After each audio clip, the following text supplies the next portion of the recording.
Hi, I'm Ellie, and today let's talk about ARPGs. So, two of the biggest right now, Diablo IV and Path of Exile 2.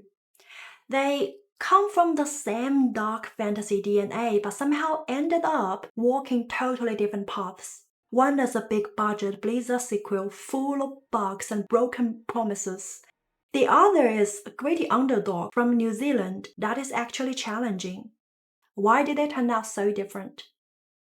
This video is not a deep analysis or journalism, it's just me ranting a bit, sharing some opinions, and hopefully making you laugh. So, if that sounds good, hit the like button and let's jump in. Alright, let's start with a quick intro of these two games. First up, we've got Diablo IV, the official sequel from Blizzard. Big budget, big expectations, big drama. Then there is a Path of Exile 2, basically Diablo 2 ultimate spiritual successor. It's darker and grittier than Diablo itself. Right now, these two pretty much dominate the ARPG scene. Every time a new season drops, the same crowd of ARPG fans rushes back in. Though, yeah, some people say to stay loyal to just one. Diablo 4 is supposed to be the true heir to the Diablo throne, pure Blizzard DNA handcrafted by original devs. Or at least, that's what they want you to think. The story picked up right after Diablo Immortal. Yep, that mobile cash grab disaster we're all trying to forget. But hey, I'll save the rant for another video if this video hit 100 likes. So technically, Diablo 4 carries the bloodline, but somehow it feels a little mixed. Like someone spiked the portion. No cap. This does make sense. Blizzard been through a lot. First activation, now Microsoft. Key devs left. New teams joined. It's like a soup with too many cooks. Things just taste off. From the moment you step into the game, you kind of feel it. That classic Diablo vibe still hasn't truly come back. The difficulty, way too low, the end game, barely exists. It feels like they shipped half of the game and hoped we wouldn't notice. And don't even get me started on the duplication bugs. They are everywhere. Every season starts off with a bang and then crashes and burns in like what, 2, maybe 3 weeks? After that, it's a ghost town. You are just mindlessly farming the same bosses, and even that's ruined by the flood of duped items. And the field rounds feels pointless. The whole ticket system lost all meaning once duping became a norm. As for the end game, Greater Rifts, once you hit level 100, you've essentially unlocked every glyph upgrade you will ever need. That makes pushing to level 150 feels completely pointless. Just a form of self-inflicted torture with zero meaningful reward. At the same time, the pros and streamers, what are they doing? They are either lost in the illusion of farming loot to flip gold or obsessively min-maxing their builds to just flex bigger and bigger damage numbers that don't actually matter. The worst part is there so much of it stems from the chaotic, bug-ridden codebase. Half of the mechanics are broken or unintended, and even when you see some ridiculous number like 999 billion crit, I'm not sure you have wondered that or ever asked yourself, who exactly am I even hitting? And why? So here is the big question. Why hasn't Blizzard fixed this game-breaking duping bugs? Why is the endgame still bare bones after all this time?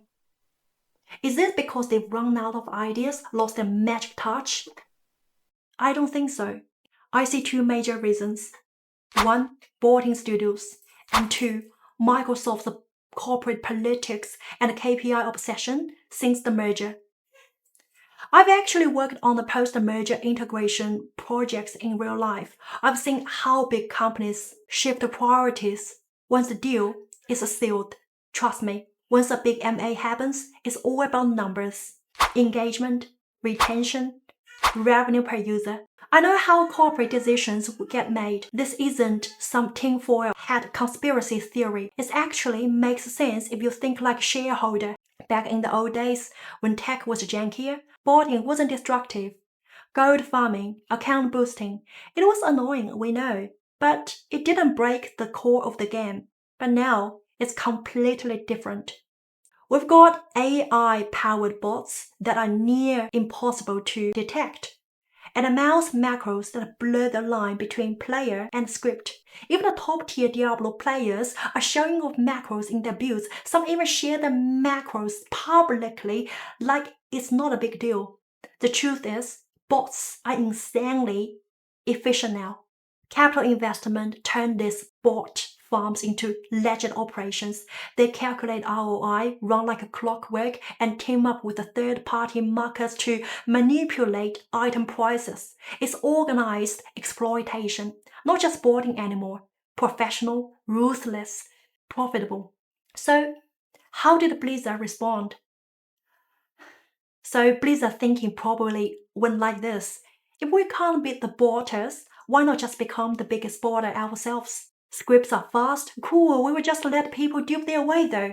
The chosen ones were born, players who discovered and abused the infamous dupe bugs every season. As the game evolved, so did the role of the duplication.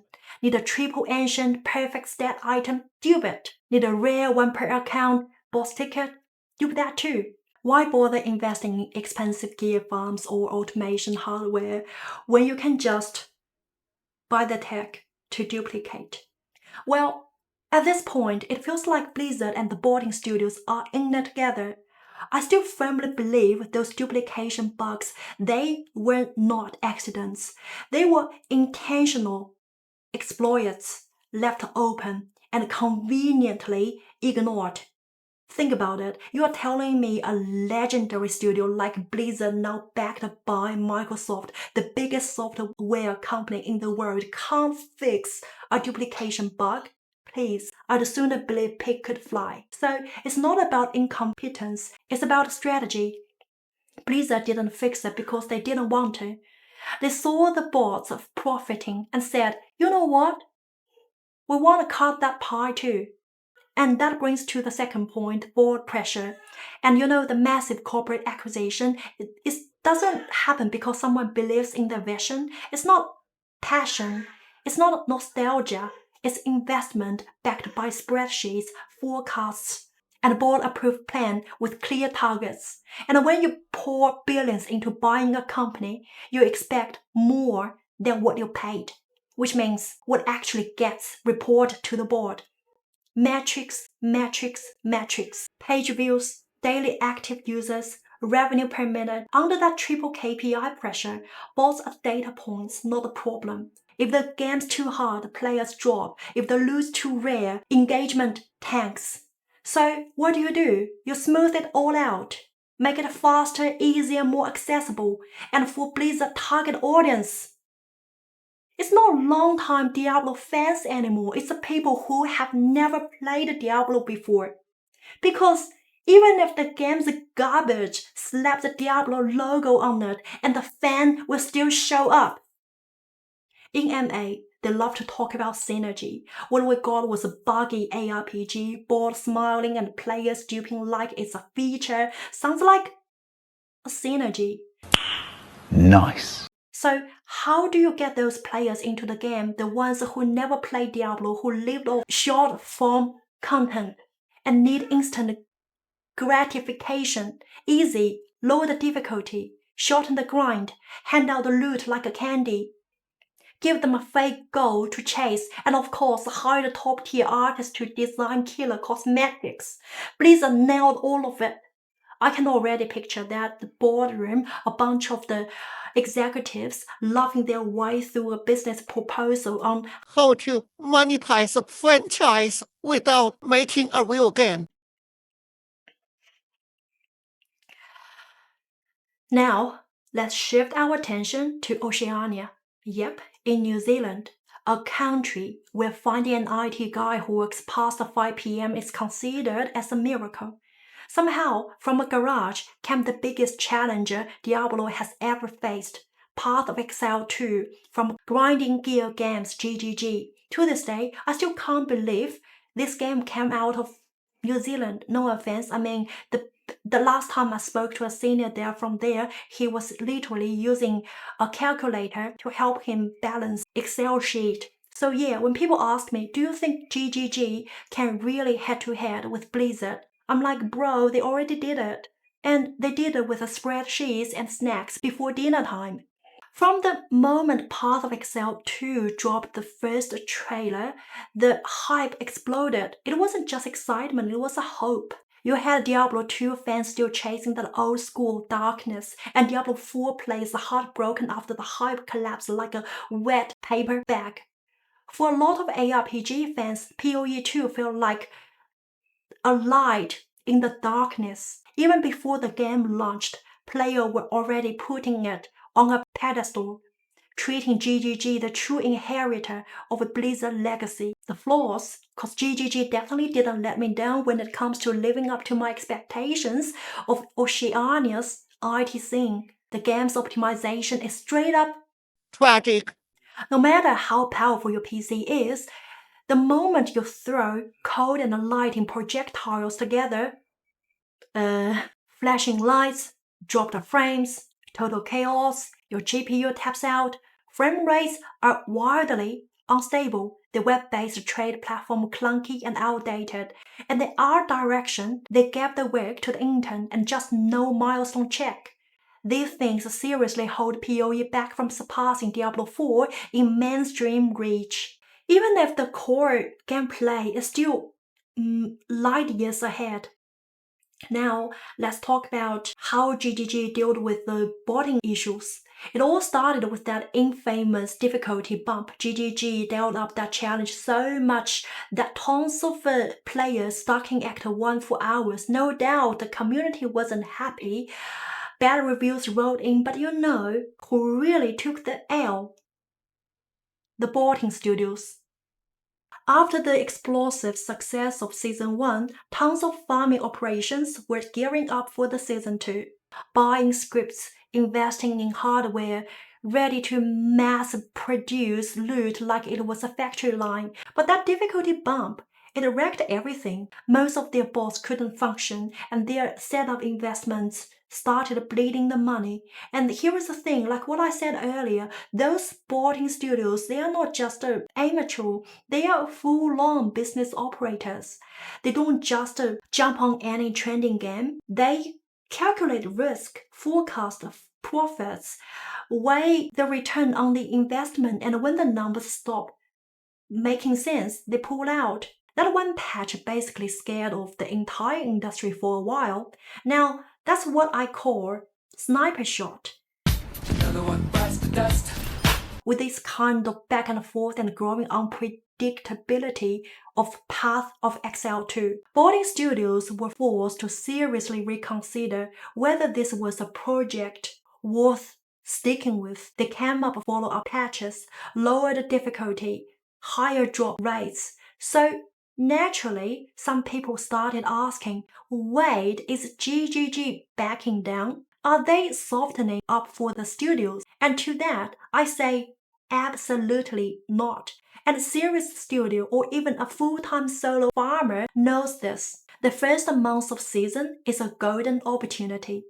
That's when you make your money back. That's when the grind actually pays off. If you miss that opening, if your scripts fail early, it doesn't matter how easy the game gets later, your investment's already sunk. So when GGG chose to push difficulty right at launch, even at the cost of frustrating players, that was a bold move and respect. At the same time, because later on, when item prices dropped, player numbers declined and the hype cooled off, even if the studios wanted to come back, there just wasn't enough margin left to justify it.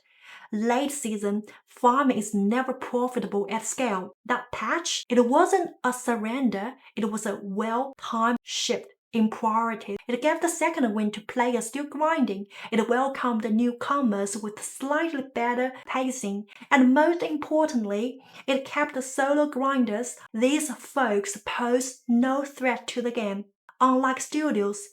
If anything, they keep the in-game economy alive with real, organic activities. And that was the only first blow to the boarding studios. Everyone knows to farm profitably, a studio needs simplicity, efficiency, and repeatable results. It's about how many runs per hour you can automate rather than playing the game itself. So, when GGG made builds harder to pull off, increased the costs, and slowed down early progression, a huge chunk of press one button to win builds just vanished. Suddenly, the studios were stuck with higher investment, slower returns, much bigger risks. And in that moment, I saw a glimpse, just a glimpse, of the Blizzard we once knew. Funny, isn't it? Years later, it's not a legend who wears the crown, it's a kid who grew up worshipping it.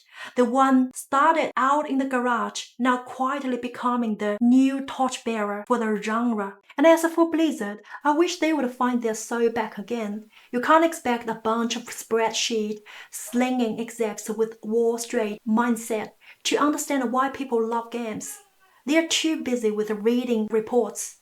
So my hope now lies with GGG. They will keep growing, attract more passionate devs, and maybe, just maybe, create true spiritual successor to Diablo.